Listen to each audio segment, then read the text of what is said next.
அரிசி, சீனி, பருப்பு, தேயிலை, பால்மா, அத்தியாவசிய பொருட்கள் எதுவும் கார்கோ போடாதீங்க. லட்சக்கணக்கில் கட்ட வரும் இனிமே காசு. அப்போ எதுக்குடா கார்கோ போடணும்? கார்கோவே போட தேவையில்லையே பேசாமல், இதெல்லாம் போட வேணாம்னா அப்படின்னு யோசிக்கிறீங்களா? அஸ்ஸலாமு அலைக்கும் வரஹ்மத்துல்லாஹி வபரகாத்துஹு. அன்பார்ந்த அனைத்து உறவுகளுக்கும் இனிய இரவு வணக்கம். மிக முக்கியமான தகவல், இந்த நாட்களில் தொடர்ந்தும் ஒவ்வொருவரும் நான் பாருங்கள் தம்பி, இந்த கார்கோவில் போட்டேன், இந்த கார்கோவில் போட்டேன், அந்த கார்கோவில் போட்டேன், காசு 2 லட்சம் கட்ட சொல்கிறாங்க, 3 லட்சம் கட்ட சொல்கிறாங்க, 1 லட்சம் கட்ட சொல்கிறாங்க, 50,000 கட்ட சொல்கிறாங்கன்ற கம்ப்ளைண்ட்டு வந்துக்கிட்டே இருக்குது. என்னடா இது? நம்ம கார்கோ நம்ம சஜஷன் பண்ணுற லைன் எக்ஸ்பிரஸ் கார்கோவில் இருந்து மற்ற எல்லா கார்கோவிலையும் இதே கம்ப்ளைண்ட்டே வருது, என்ன பிரச்சனை அப்படின்னு நம்முடைய லைன் கார்கோ உட்பட அனைத்து கார்கோக்களுக்கும் விசாரித்தா விசாரணையின் முடிவில் வெளிவந்தது என்னென்னு பார்த்தீங்கன்னா, வேற என்ன, நீங்கள் போட்ட சாமான்களுடைய தொகை அதிகம். அதாவது எந்த ஒரு பொருள் போடுறண்டாலும் கார்கோவில் ஒரு லிமிட் இருக்குது இல்லையா? எங்களுடைய இலங்கையில் எங்களுக்குன்னு ஒரு சட்டம் இருக்குது. அந்த சட்டம் பார்த்திங்கன்னா எந்த அளவுக்கு நம்ம மதிக்கிறோமோ அந்த அளவுக்கு நம்மளுக்கும் அது வளைந்து கொடுக்கும். அதாவது வெளிநாட்டில் இருக்கக்கூடியவங்க ஏதாவது கார்கோ பொருட்கள் போடுறாங்கன்னா அவங்களுக்குன்னு ஒரு லிமிட் கொடுத்துருக்காங்க. அதே போல் பார்த்திங்கன்னா முக்கியமாக பார்த்திங்கன்னா உணவுப் பொருட்கள்னு வரும்போது 50 கிலோவுக்கு மேலே உணவுப் பொருட்கள் கார்கோவில் போட்டால் கஸ்டம்ஸ் சார்ஜஸ் பண்ணுவோம் அப்படின்ற ரூல்ஸே இருக்குது நாட்டில். 50 கிலோவா நீங்கள் சாப்பாடு சாமான் போடுறீங்க சொல்லுங்கள் பார்ப்போம்? ஒரு மூட்டை அரிசியே 50 கிலோ போடுறீங்க. அப்படி இருக்கும்போது நிறைய பேர், ஒரு சிலர் பார்த்திங்கன்னா கிட்டத்தட்ட 6-7 பண்டல், அதாவது 60, 70, 80 கிலோவில் கோதுமை அந்த மாவு பேக்கெட் இருக்கு இல்லையா, கொய்த்தோடைய அந்த அது போட்டிருக்கிறீங்க. கிட்டத்தட்ட ஒரு 150 200, 300 பேக்கெட் மெக்கரோனி. சரியா? உணவு, டாஃபி, சாக்லேட், சாப்பாடு, biscuit, juice item, Pepsi, 7up, cola எல்லாமே பண்டலாக கிட்டத்தட்ட எப்படியும் நாட்டில் ஒரு ஹோல்சேல் கடையொன்று திறக்கிற அளவுக்கு பொருட்களை போட்டு வச்சுருக்கிறீங்க. நான் ஒரு லிமிட் ஒன்று சொல்கிறேன். உதாரணத்துக்கு மாவு பண்டலாக போடுறதா இருந்தால் ஒரு 2 அல்லது 3 பண்டல் போடுங்க. அதாவது ஒரு 30 கிலோ போடுங்க. 10 கிலோ தானே ஒரு பண்டல் வருது, 10 பேக்கெட்டுன்னா 10 கிலோ வருது. ஒரு 3 பண்டல் போடுங்க. அரிசி நீங்கள் ஒரு 50 கிலோ அரிசி இருந்தால் ஒரு மூடையே போடுங்க. சரியா? அதே மாதிரி பெப்சி, 7up, கோலா நீங்கள் அதுகளில் ஒரு கேஸ் போடுறது பிரச்சனை இல்லை, ஒன்றில் ஒரு கேஸ். அதே மாதிரி மெக்ரோனி ஒரு 20, 30 அல்லது ஒரு 40 பாக்கெட்டுக்கு மேலே போடாதீங்க தயவு செய்து. அதே போல தான் உணவுப் பொருட்கள், பிஸ்கெட் ஐட்டமாக இருக்கட்டும், மற்ற ஜூஸ் ஐட்டங்களாக இருக்கட்டும், ஒரு லிமிட்டாக போடுங்க. சாதாரணமாக ஒரே ஐட்டத்திலேயே நிறைய கூட போடாதீங்க.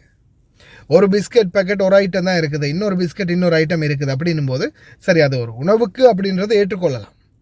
இது ஒரே ஐட்டத்தில் 10 அதில் 10 இதில் 10 அங்கே 10 இங்கே 10ன்னு 10 நீங்கள் போட்டு வச்சிங்கன்னா நிச்சயமாக கார்கோ போடும்போது மிகப்பெரிய பிரச்சனையை சந்திக்க போகிறீங்க. நாட்டுக்கு போன பிறகு கார்கோவை திட்டி எந்த பலனும் இல்லை. அவங்க உங்களுடைய பொருளை அங்கே கொண்டு போய் தரத்துக்கான சார்ஜஸ் அவங்க எடுக்கிறாங்க. உள்ளுக்கு இருக்கக்கூடிய அனைத்து பொருளுக்களுக்கும் உரிமையாளரும் நீங்கள் தான், பொறுப்பாளரும் நீங்கள் தான். உங்களுடைய கார்கோ பெட்டியை முழுசாக பத்திரமாக கொண்டு போய் உங்கள் வீட்டில் அவங்க ஒப்படைக்கணும் அப்படின்றதான் அவங்களுடைய கடமை.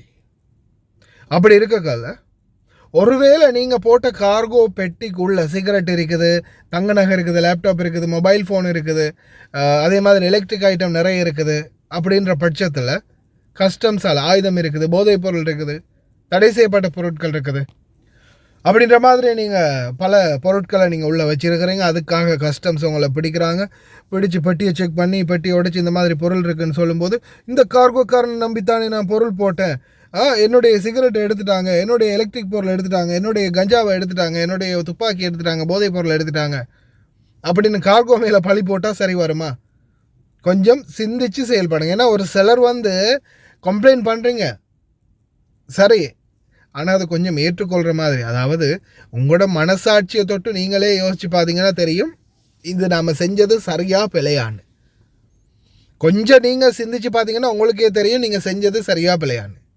ஒரு சிலர் பொருள் போட்டிருக்கிறீங்க வியாபார பொருட்கள், அதாவது நான் ஆல்ரெடி உங்களுக்கு நிறைய காட்டியிருப்பேன். இந்த பாருங்கள், எண்ணெய் கேன் மட்டும் எத்தனை, பிரைட்னஸை கொஞ்சம் குறைச்சிக்குவோம்.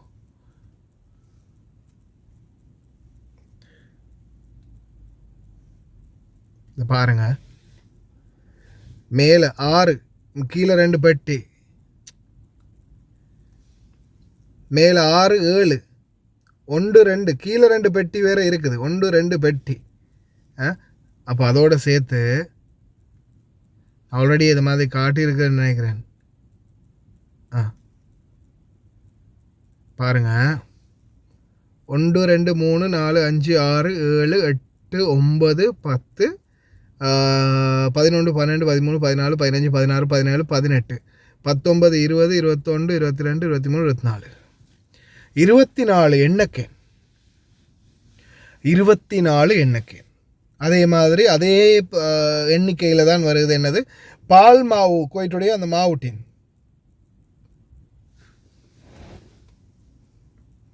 ஒன்று, 2, 3, 4, 5, 6, 7, 8, 9, 10, 11, 12, 12 கேஸ் பெப்சி, 12 கேஸ் பெப்சி.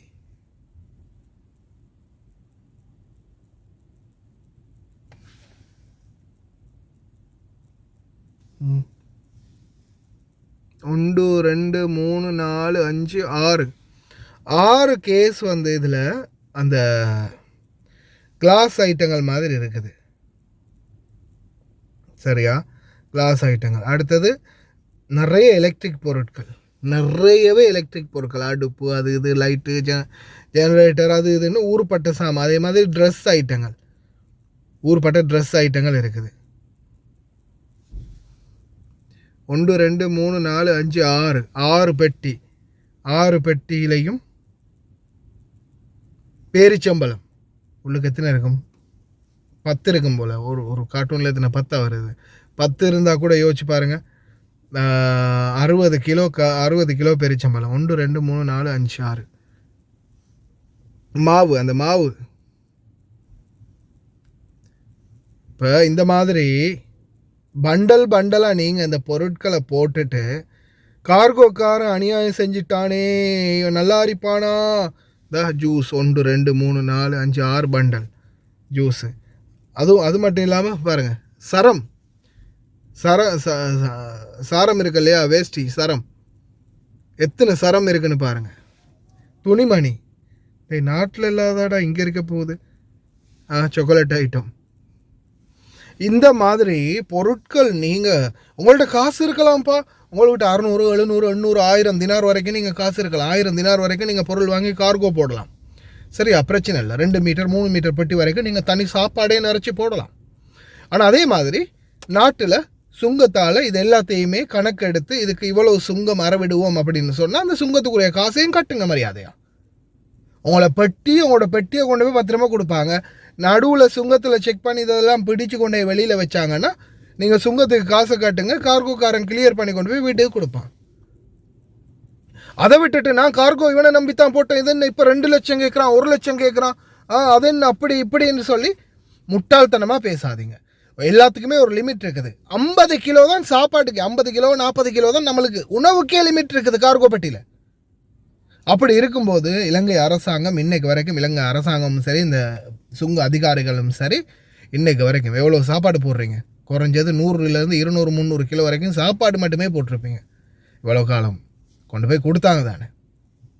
ஆனால் முன்னாடியும் இதே வியாபாரம். இன்றைக்கி எத்தனை பேர் வீடு வீடாக கடை போட்டிருக்கானுங்க. ஒவ்வொரு நாளைக்கும் பார்த்தா குவைத்துடைய மாவுட்டினை விற்கிறானுங்கன்னு வருது, எண்ணெயை விற்கிறானுங்கன்னு வருது, மெக்ரோனியை விற்கிறானுங்கன்னு வருது, மாவை எங்கே பார்த்தாலும் இந்த குவைத் சாமான் அது இதுவும் விற்பனை.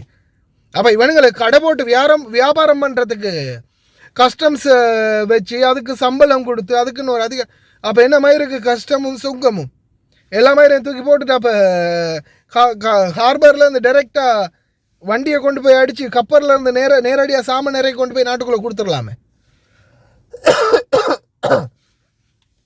சுங்க அதிகாரிகள் அப்படின்ற ஒன்று தேவையில்லையே, சுங்க வரி ஒன்று தேவையில்லையே நாட்டுக்கு. நக்கிட்டு தான் போகணும் அப்புறம் நாடு. சுங்க வரி என்றது ஒன்று இல்லாமல் விட்டுச்சேன்னா. அதனால் தயவு செய்து ஒரு லிமிட் இருக்குது, அந்த லிமிட்டுக்கு சாமான்களை போடுங்க. உங்களுக்கு மேலதிகமான தகவல் வேணுமென்னா நீங்கள் கார்கோவுக்கு கால் பண்ணி கேளுங்க. என்கிட்ட இவ்வளோ பொருட்கள் இருக்குது, நான் போட முடியுமா கேட்டுட்டு அவங்க சொல்கிறாங்களா, சரி இத்தனை கிலோ இவ்வளோ பொருட்கள் இவ்வளோ இருக்குது, நான் போடவா, சரி போடுங்க, டெக்ஸ் அடிக்க மாட்டீங்களா கேட்டு அவங்கள்ட்ட வாக்குறுதி எடுத்துகிட்டு போடுங்க. அவங்க சொல்கிற மாதிரி கேட்டுட்டு போடுங்க. உங்கள் இஷ்டத்துக்கு நீங்கள் அடித்து எல்லாம் முடிச்சு பெட்டியை பேக் பண்ணி வச்சுட்டு வாங்க, 2 மீட்டர் பெட்டிக்கு வந்து தூக்கிட்டு போங்க. உள்ளுக்கு என்ன மயிர் இருந்தாலும் சரின்ற மாதிரி அவங்க தூக்கிட்டு போய் அங்கே கொண்டு போய் சும்மா அப்படியே வச்சுட்டு அதுக்கப்புறம் கஸ்டம்ஸ்லையும் கிளியர் பண்ணி உங்கள் வீட்டுக்கு கொண்டு போய் கொடுப்பாங்க. அதுக்கடையில் ஏதாவது பிரச்சனை வந்து பிடிபட்டுச்சுன்னா, பெட்டி பிடிபட்டு ஏதாவது ஒரு கேஸ் ஆகிச்சுன்னா அப்புறம் யார் பதில் கூறுறது? அப்போ பெட்டிக்குள்ளே என்ன இருந்தாலும் பரவாயில்ல, நீங்கள் இதே ஒரு 1000 கிலோ கஞ்சா உள்ளே வச்சு அனுப்பினாலும் அப்போ கார்கோக்காரங்க கொண்டு போய் வீட்டுக்கே கொடுத்துடணும். இடையில கஸ்டம்ஸ் கிளியர் பிரச்சனை வந்துச்சுன்னா, அந்த ஒன்று நம்பித்தானே போட்டேன், நீ என்ன பெட்டிக்குள்ளே இருக்கிற கஞ்சாவை எப்படி பிடிபட வைப்ப அப்படின்னு கேட்டால் அது நியாயமா? அது மாதிரி தானே எல்லாத்துக்குமே ஒரு லிமிட் இருக்குது. லிமிட்டை தாண்டினா நிச்சயமாக கேஸ் பாரும், ஞாபகம் வச்சுக்கோங்க. வீடியோ கடைசியில் அட்டாச் பண்ணியிருக்கேன், முடிஞ்சால் பாருங்கள். அதே போல் கார்கோவோட கால் பண்ணி பேசிட்டு அதுக்கப்புறமா பொருட்களை போடுங்க.